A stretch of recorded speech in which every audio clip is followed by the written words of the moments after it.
Congratulations on completing our third piyut. I'm sure you've been doing a great job following and singing along with Canto Habusha and the students. Ya Shema Evyonecha is definitely one of the most widespread and special piyutim, and likely among the most ancient ones too, as its melody appears in very similar variations across Jewish traditions both within and beyond the region. Let's consider some of its musical features. The form is strophic, meaning it repeats in each verse. The melody consists of 4 lines that match the poetic structure. The first 2 lines are identical, while the third introduces a more tense, speech-like quality in a higher range. The concluding line varies slightly from the first 2, leading into the refrain where the community joins in and intensifies their shared plea for God's forgiveness. The piyut begins with a descending line. Ya. The notes are F, E half flat, D, which is essentially a descent of the bayat jins as we've learned. Up until now, we haven't addressed the fact that the note E is half flat here, and I hope that this gives you a sense of how naturally these notes are performed.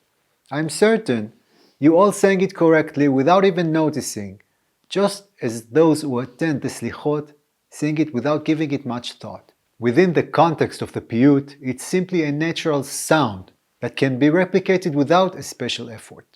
The first phrase continues with an ascent to the next tetrachord. Ya Shema Evyonecha. We see that the next tetrachord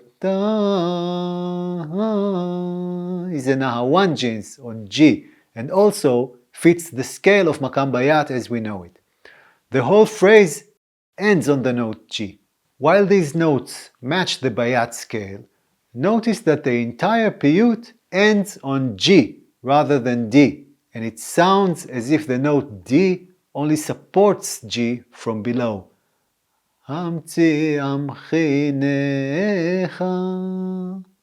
This makam, known as Makam Nawa, is likely a very ancient one. The scale of this special makam is within the octave from D to D, but its karar, the tonic or finalis, is actually G. As we've mentioned before, every composition in a specific makam is a unique realization of its melodic behavior.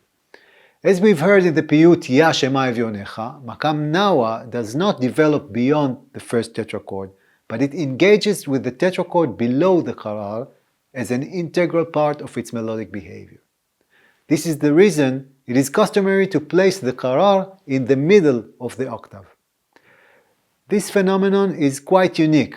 As we have mentioned, in current Arabic theory, a makam scale is typically constructed as 2 tetrachords completing an octave above the karar. In this case, instead, the karar is in the middle of the scale, which is exceptional. Nevertheless, Makam Nawa is a very common and widespread makam in Syrian and Iraqi Jewish communities for prayers and piyutim. In the Sephardic Jerusalemite tradition, almost all of the Shabbat evening prayer is regularly performed in Makam Nawa every Friday evening. However, modern Arabic theory does not mention this makam at all, and Arab musicians are no longer familiar with it. There is reason to believe that Makam Nawa was in use in Arabic music in the past. In 1923, researcher Avraham Tzvi Idelson included Jewish melodies written in Makam Nawa in his anthology and mentioned that they were performed in a manner similar to the Arabic Nawa. This is another beautiful example, alongside the special Makam Jarka, which we studied earlier, of musical elements that clearly originated in Arabic musical tradition, but have been distinctively preserved within Jewish communities. The fact that this makam is called Nawa might also attest to the shared origin. In Arabic theory, the note G is called Nawa, which is, as mentioned, the central note in our makam. The natural way we presented the quarter tone, the E half flat note, in this piyut helps clarify the point that a makam has a particular sound, and its special intonation is part of that sound, part of its color or scent, if you will. There is no need to overthink or strain to perform it. This intuitive approach to performance does not contradict the complexity of these intervals in traditional practice. In reality, quarter tones are not fixed intervals halfway between semitones. Instead, they vary in size across different maqamat, between different local traditions, and even in different periods within the same tradition.